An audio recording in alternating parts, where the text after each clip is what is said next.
Okay, the recording has started. But before we move in the formal questions, let me briefly introduce the research background so that the purpose of the interview is clear.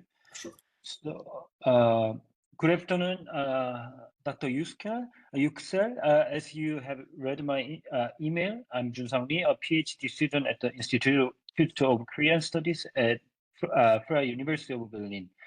So it's great pleasure to finally meet you, and thank you very much for taking the time to join this interview today. So before we begin, I would like to address a few administrative matters briefly. This interview is a part of a research project organized by Korea European Center at Freie Universität Berlin, funded by Korean Development Institute, KDI, in South Korea. As a part of this project, we are conducting a series of expert interviews with scholars across Europe. The interview will be recorded and with your permission, of course, and it might be shared on our center's official YouTube channel later. And about the background of this interview, I would like to briefly introduce. Over the past few years, our team has conducted quantitative studies on how Korea is perceived across the European countries. However, this year we decided to shift toward a qualitative research, focus on in-depth interview with reading experts in European countries. So we wanted to go beyond the statistic trend to better understand the narratives, experience, and meanings that shape how Korea is represented, and understood in various cultural and political contexts in Europe. And our current theme focused on public perception of Korea in Europe, especially how these perceptions have evolved over the time in relation to Korea's cultural presence and political development and academic representation. In this sense, we are truly honored to speak to you, Dr. Yuksel, today, and as an expert on South Korea, and as someone who has previously contributed to our earlier research, and your perspective is extremely valuable. Okay, first of all, could you tell us a little bit about how you first became interested in studying Korea, and what initially brought you to Korean study, Korea-related study as well? Yeah. Yes. Well, first of all, thank you for including me in your work. I'm very happy to be of help if I can, and it's also very nice to meet you. So it's good to talk to you, even if from the distance. So I'm currently coordinating the Korean language and literature program at the University of Bucharest. This program is part of the Faculty of Foreign Languages and Literatures. On top of coordinating a program, I teach Korean history and literature. My research focus is on pre-modern Korea, but because we're a small program with not too many teaching staff, not many professors, all of us are teaching beyond the scope of our research. So I'm also teaching modern Korean history and modern literature, and sometimes even language when this is needed.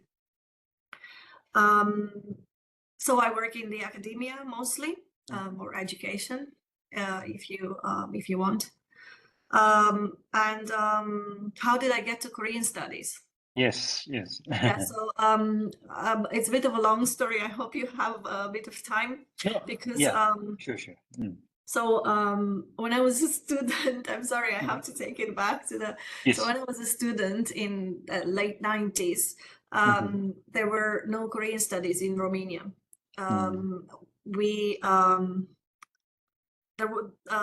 The bilateral relations between Korea and Romania had started in the 1990. So it was less than 10 years later, and there were no Korean studies in Romania. But towards the end of the 90s, through the efforts of Korean government and various associations and foundations, a few lectureships were established. So Korean language was offered, or Korean language courses were offered in a few universities in Romania.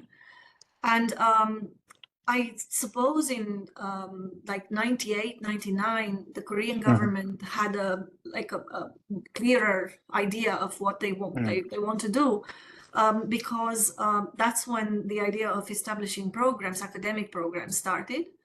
And I was a student in Chinese studies. Well, I was majoring in Chinese and English because in our school, students have a double major. It's compulsory. I was studying hard to get a scholarship to go to China, but I was convinced, but I was deterred. I was convinced by my professors to try and study Korean that I knew nothing of, and also they knew nothing of.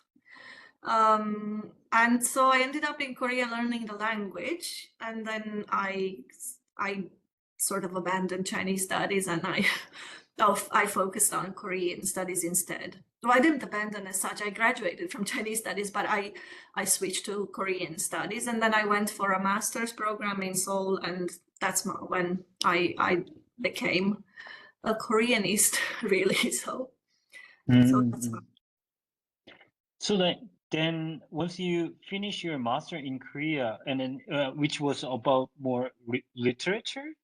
No, it was in philosophy. So my master's in Korea was in Eastern philosophy, and then I returned to the country and I started my PhD in Romania, while at the same time I started teaching at the university, and we started developing this program of Korean studies. So I'm kind of the founder of the Korean studies here as well. So I know it sounds a little bit too much, but it's I'm the first professor. Yeah, this is like we are actually like listening all the, how do I say, like personal history, how the expert on scholars in European countries get to the Korean studies, and I've been listening this personal journey, and it is always like fascinating to hear how actually this random chance or like some personal curiosity turn into the long-term academic path. Yeah, I think you heard it from other colleagues as well. Yes, how they change from Chinese studies or Japanese studies and they switch to Korean, wherever there are new programs, of course. Yes. Then maybe like how could you tell us a little bit more about like how did your institute start this Korean study? Like as you said, like up to the late 1990s, like there was no such a Korea-related programs, but initially you're yourself as a co-founder in this institute, and how did you get to this program, and who are the, how do I say, like students who entered this program in the beginning? What kind of courses were provided? So I can tell you, because I wrote a few reports on Korean studies to get the Ministry of Education to approve the program. I had to write the history, so I know it quite well. So in 1997, Korea Foundation had sent a Korean language lecturer at the university, and so students from majoring in various foreign languages, they could choose Korean as their third language. So they would study two foreign languages, because I said they have to have double major, and then they could choose Korean as a third language. Then in 98, they sent me and another colleague to Korea to learn the language. And then I came back, I graduated, I went back to Korea to do the master's, and when I returned, I enrolled, so that would be 2005, I enrolled in the PhD program, and at the same time, together with the Korean lecturer at the time, we started this program. So the Korean lecturer continued to teach the language, but on top of it, I started teaching history and literature and linguistics, like basics, introduction to Korean linguistics. And the first students who were selected in 2005, they had to pass through an exam like there was for a long time there was an entrance examination, and they had to pass through an exam, but the exam was in 2 foreign languages at their choice, of their choice. So it was not Korean, because Korean is not taught in undergrad, in high schools or other schools. So we cannot ask for them to pass an exam in Korean, but they could choose 2 foreign languages just to have some means of selecting them. And so I think in 2005, there were 15 students who were selected, and then gradually the number increased. But until this year, we had the number set to 25 per year. Because we cannot really work with large groups of students. The teaching staff is not large, and up until this year we had 25. Now from this autumn we will have 50 students each year, because the department grew, the program grew. So now I have 2 more colleagues, and there will soon be another position open. So because we are now able to deal with more students now, we can. So like while you're teaching the basic Korean history and literature and like linguistics as well, but like what were you majoring in your PhD as well? Oh, again, sort of philosophy. Intellectual history rather. Yeah, 16th century Confucianism. Then the regional studies focused on Korea. Yeah, okay. And then, okay, like more we can move on to the transition to the public perception thema. And given your extensive experience observing and teaching about Korea to the student, also like maybe you could meet some public in Romania, I would like to hear your perspective on how the general public in Romania perceived Korea, and that the perception has changed over the time since you came back from Korea, maybe like late 1990s. Yes. Yeah. So it has changed a lot. But I think there are still 3 segments of population. So there is a segment of population which knows a lot of things about Korea. It's people of various ages. It's not just one segment, and it's not age-based, but there's people who have an interest in anything Korean because of what they have been exposed to in the last, let's say, 20 years coming from Korea, like technology, news about Korea, entertainment, of course, whatever you can see on TV, K-pop, the Hallyu, everything. So, and lately, of course, literature. I can tell you a few things about that. So there is this segment of population where knowledge about Korea has increased a lot. Then there is the middle sector. There's a middle sector of population where they know a little bit. They knew a little bit before, they know a little bit now. Maybe they know a little bit more now, but not a lot. And then there's a segment of population which still doesn't know much about Korea, and where there's still a bit of uncertainty about which they don't make a clear distinction between North and South Korea still. This is usually either quite like elderly population or very young people who really know the difference. Yes. So okay, like then maybe like first and second, the segment of the people who actually know a little bit about, like it's obvious that there are always in other countries, like they don't know about like certain countries, like and images, like they don't even have images. And but like if we deal with these two above segments, then through which channels such as media or education or popular culture, even your daily experience in Romania, like do you think like they can encounter the Korea like most common way? So I think I would have said up until maybe 10 years ago it would have been the public television, but I think it's still the public television to some degree, because that's where you see most of the, and not just the public television, but also like private televisions, but the TV channels, because that's where you would get news about Korea. So social political scenery is displayed to Romanians through the news. Then entertainment comes also from the television. The national television is still replaying. They played some of the Korean TV series, and they are now replaying them, and they're still popular. So, you know, that was one of the first, yeah, the public television displaying the TV series in like early 2000s was the first encounter, like serious encounter that Romanians had, the large public had with Korea. And then obviously now there's a lot of information coming through various channels over the internet. So that's also quite.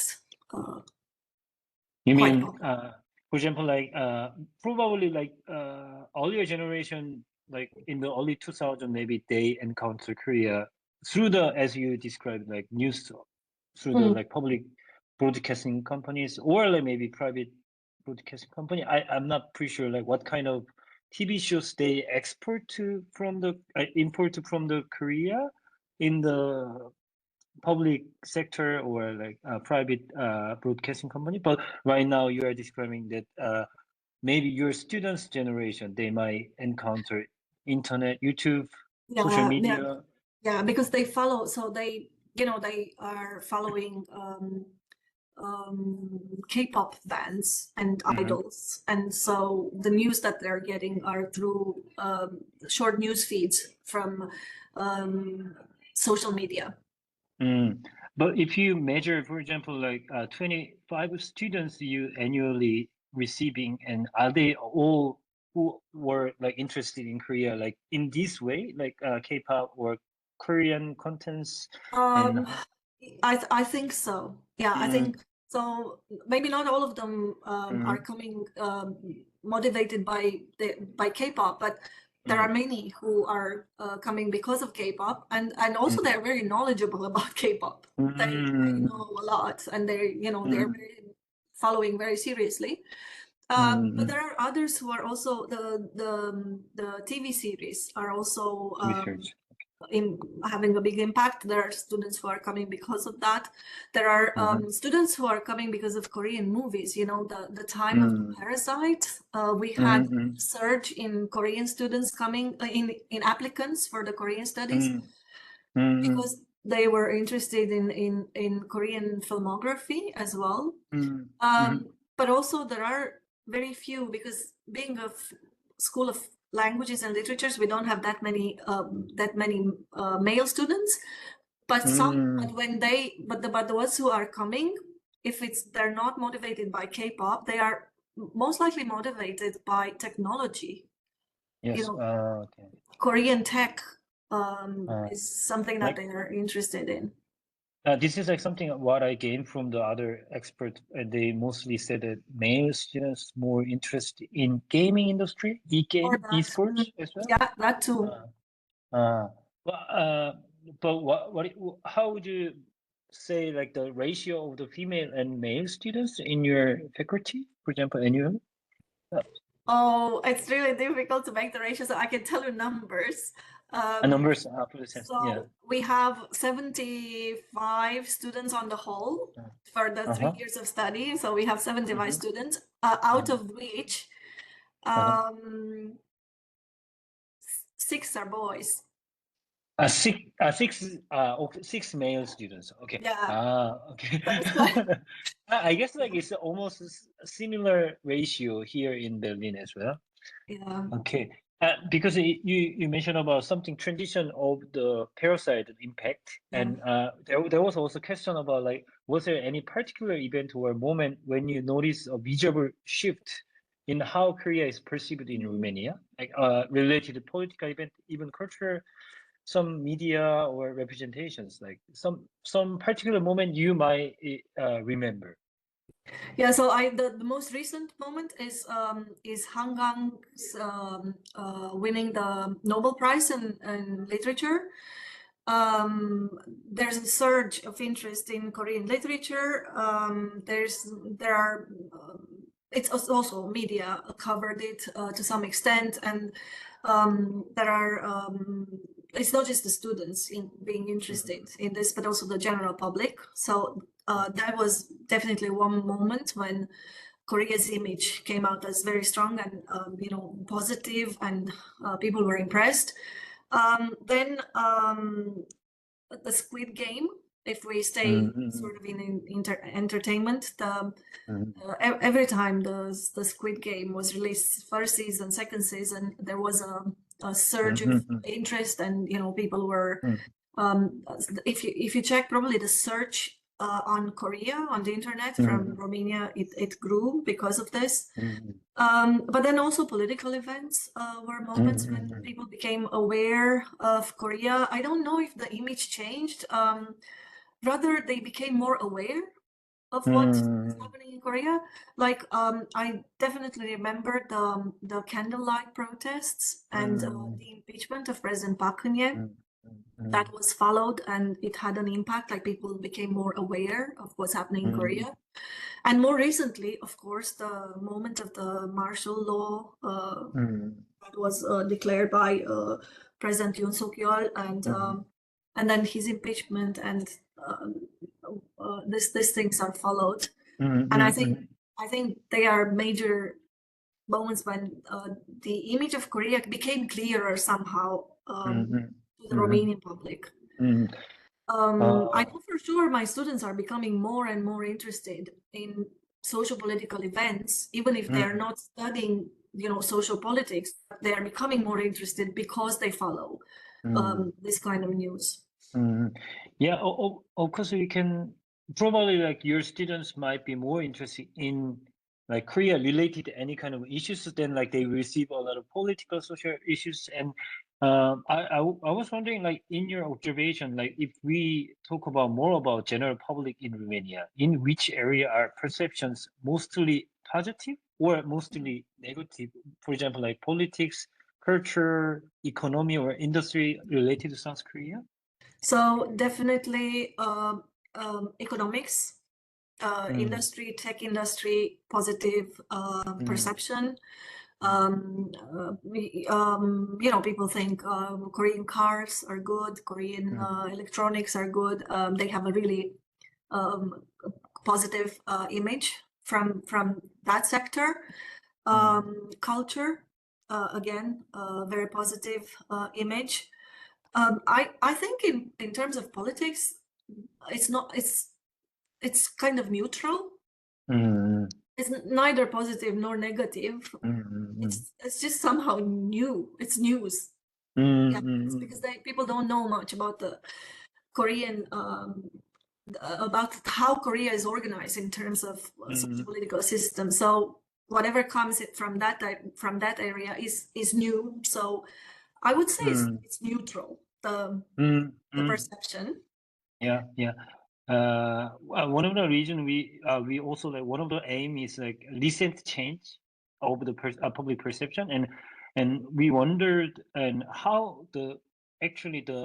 we discussed already how have recent political and cultural changes in South Korea, for example, like the impeachment, and also like martial law, and then new transition of the democratic movement and democratic leadership have affected Romania's public view in Korea. Do you think like there some influence in it?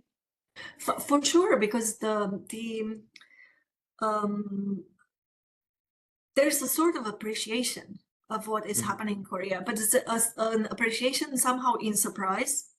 Like people don't, so when they talk about big democracies of the world, they don't think about Korea.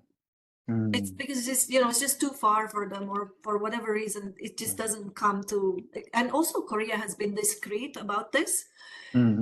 But now I think Korea is coming, the image of Korea is growing as a democratic country that could be a model, right, for other countries. Because I remember having discussions with people who are not in Korean studies, who were very impressed of what happened in Korea when the martial law was declared, and how people you know, came in solidarity to defend the democratic ideals, and so that was a bit of a surprise to many, because they had no idea about how Korea is like. But it was a very pleasant surprise. So I think, you know, the image of Korea has it increased in visibility and in a positive way. Probably then, as far as I understood it, maybe like earlier, like late 1990s, there was no perception of the Korea. Like we could say the predicament of the three was most general public, but maybe there were some influence by the culture or entertainment business, so on. Then people get to aware of the Korea. Then recent political change, because they already are a bit aware of the Korea because of the cultural industry, then they could more see the political also event. Is that make sense? I think so. So because like late 90s, they would have some insight into Korea's economic situation, because they could see Korean cars. In late 90s, Daewoo invested. Daewoo 자동차 invested in Romania. So I think they, you know, and then Daewoo shipyard also. They had a shipyard on the coast of the Black Sea, and so, you know, they already had an idea of Korea's economy as being one of the strong ones. But I think that was it. But then the culture came on top, and they became aware of Korean culture, and then now they are becoming aware of Korean politics, and they're paying attention to what is happening in Korea, also in terms of social politics, not just economics and culture. Okay, then like we have a little bit more time on media and pop culture and representation, and maybe like we have already a little bit discussed and about Korean films you mentioned, and maybe we can more talk about Korean dramas or cultural products, maybe like is there anything like particularly attracted like the most attention in Romania? Are there any? Yeah, so I'll say nowadays, of course, Netflix Squid Game is one of the most popular things, but a lot of people are following Korean series because they're streamed now online on various platforms. So there, many people are following them. You know, they like to see family values, struggles in the corporation work, like it's interesting. And also this sort of follows a tradition. I was telling you that Romanian public became aware of Korea through the TV series that were first broadcasted by the public television. And one of the very popular, probably the most popular ones, was 대장금. 대장금 was extremely popular.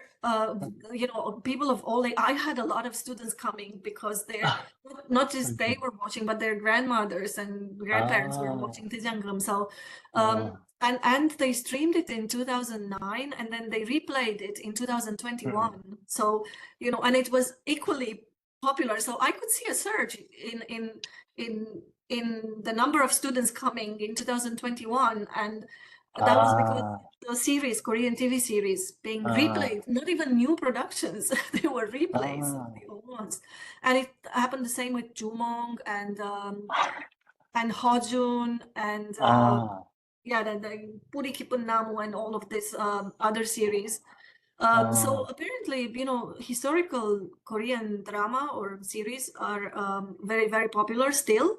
They are all replayed. So Jumong, they replayed last year, and it was still popular.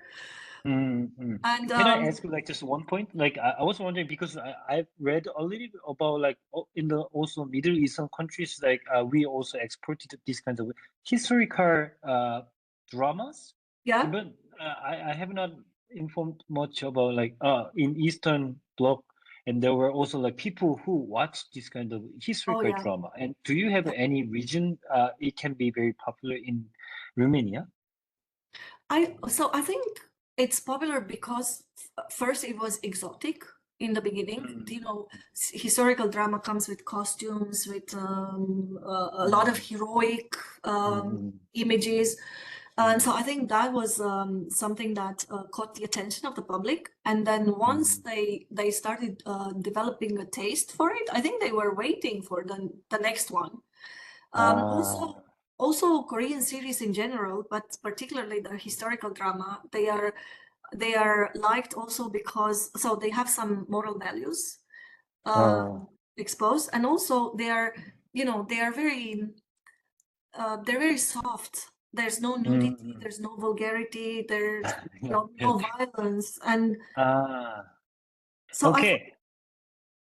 Okay, like kind of like normative and like value and law of maybe public broadcasting it was maybe, how do I say, easy to adapt from the Korean TV show maybe to broadcast for the general public. yeah, I Could think it, so. okay. And also Yeah.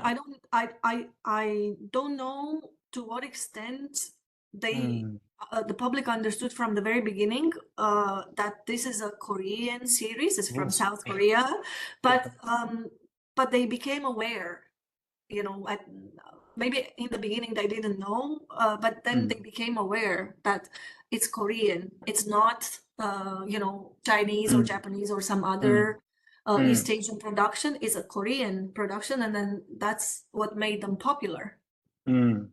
Okay. Wow. That's really interesting. Like But I think haven't. that's particular to, I think it's particular to probably Eastern European countries, and not even all of them, because I remember talking to some colleagues in other countries, like in Poland, and not everywhere. This is not the case everywhere. Yeah, okay. And then maybe the last question for this pop culture or like just general public, and I would like to ask more about like your daily life in Bucharest or like in Romania. Are there more images consumed or Korean restaurants? Like you can see the more people consume about Korean product or Korean restaurant, cafe, or so on. Could you describe like some 20 years changes you experienced? Yes, so 20 years ago, there would have been 2 restaurants which were catering for Korean community, which is very small in Romania. It's around 200 something people. So, but now in Bucharest, there are, I think, 6, 7, maybe 8 restaurants, and Romanians are keen on going there. So it became very Korean cuisine became very, very popular. Also, I don't live in Bucharest. I live in a smaller town north of Bucharest, like 160 kilometers. It's called Brașov, and over there, there was no presence like 20 years ago, but now there are 2 or 3 Korean shops, shops with Korean products, and as of this year, there's a restaurant as well.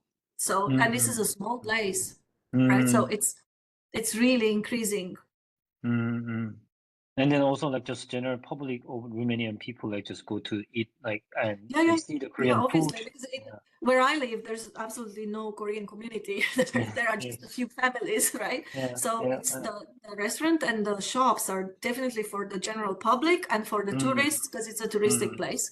And also in Bucharest, there are now many Korean shops. I don't even know all of them. My students are all very aware of all of them, where they are and what they sell. But there are, there's like increase. Korean shop including like cafe, groceries, or cosmetic stuff? Yeah. So you would mainly find like ramen and maybe some dammuji kimchi, like basic ingredients, and also some cosmetics. Korean cosmetics, they're quite popular with young people. So yeah. Okay. Like the last part, like we want to ask you about more how do I say, related to public diplomacy, and from Yeah. your perspective, what are the main challenges or opportunities for Korea's image in Romania in the near future? How can we develop it better? If you can suggest any kind of idea. Well, I think Korea's image has already grown a lot. So whatever was done until now, it was done very well. And I think it will grow naturally in the future as well, because Korea is now present with a lot of major projects, investment projects in Romania. So they are there are now the diplomacy is quite active on both sides nowadays. There were a few state visits on both sides, and one of the big projects that Korea is developing in Romania now is related to the nuclear power, a nuclear power plant, and another one is with for the defense industry. So it's really big projects, and they are popularized. So now I think the Romanian public becomes aware of Korea, not just in terms of culture, food, entertainment, or electronics, like, but also in terms of big investment and an economic partner to Romania, and that's quite lately. It's popularized. You can hear, of course, you can still hear maybe. So North Korea is always present in the news because of whatever they do, but nowadays South Korea is equally present in the news, but for different reasons, obviously, for for the investments, for the public encounters, for the bilateral diplomacy. So yeah, I don't know what I could suggest, because I think whatever was done before, it's working very well. Okay. Then in other sector, maybe like academic or cultural cooperation, like do you think, like, because in your position you are academia, so like how could you the cooperation between Romania and Korea can develop further, like strengthened academically? Yeah, so here we still have a little bit of work to do. We have partners, academic partners in many universities, my university included. But I think a little bit more could be done in terms of research. Like, we are at the level where we are exchanging, sometimes exchanging students or professors, but I think if we could manage to create research groups together, that would be even more productive. And I think that's, of course, it's a bit more difficult to do, but hopefully in the future we will be able to get to that as well. So far, this model has been implemented in like Western European countries, like you know very well how it is in Berlin.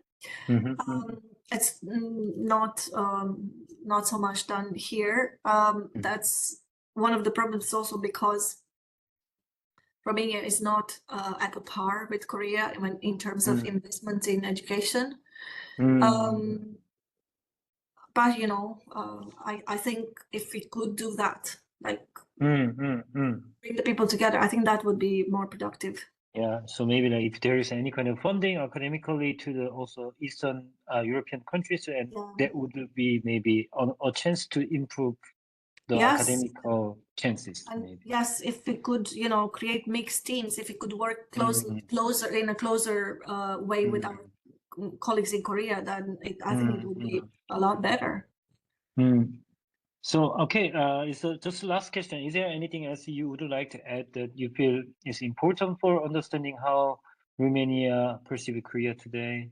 It's the last question.